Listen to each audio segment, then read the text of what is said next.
Okay, let's talk about the psychological thriller Verity. This is a story where words aren't just words, they're weapons. We're going to unravel the whole twisted mystery at its core and try to figure out who, in the end, fired the final shot.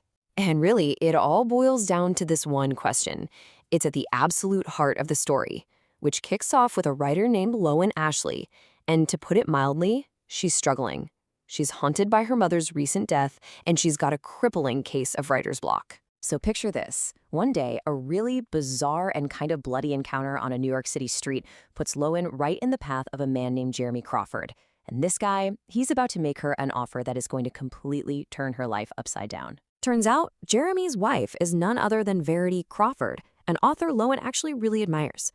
Now, Verity is famous for this unique, chilling talent she has. She writes her novels from the villain's perspective. But she's been in a terrible accident. She can't write anymore.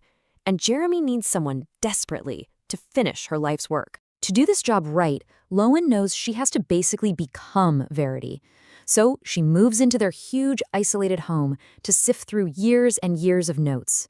But what she finds in that office is, well, it's way more terrifying than anything Verity ever published.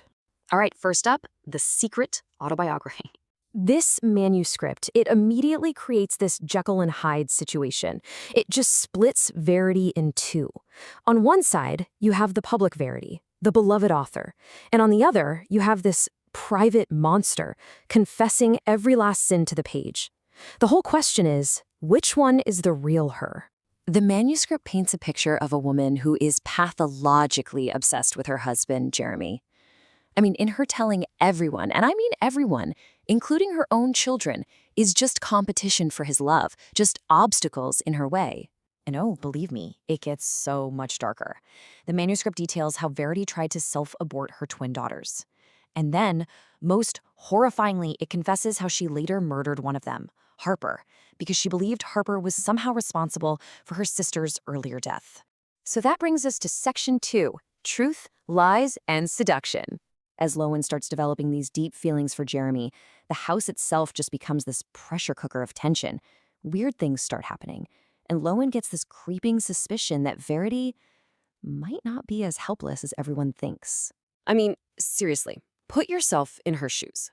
This is the dilemma she's facing. She's falling for Jeremy. She's finding all these clues that Verity is faking her condition, but if she reveals that manuscript, she'll absolutely shatter the man she's falling in love with.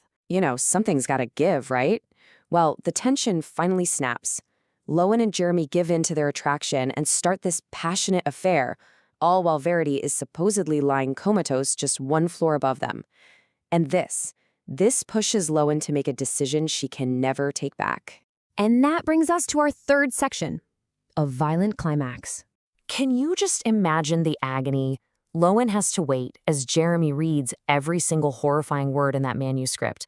For her, his reaction is the ultimate proof. She hears him just cry out in pain before he storms upstairs to confront the woman he thought he knew.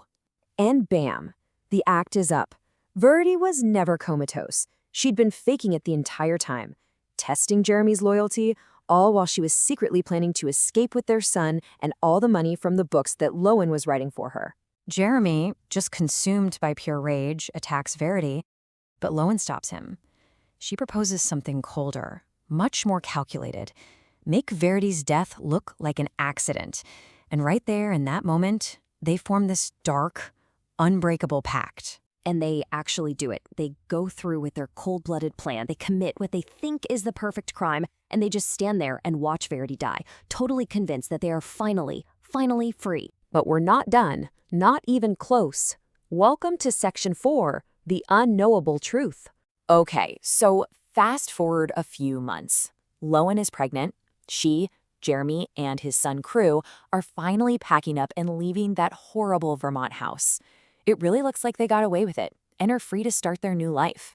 Of course, while she's packing up Verity's old room, Lowen discovers something hidden under the floorboards.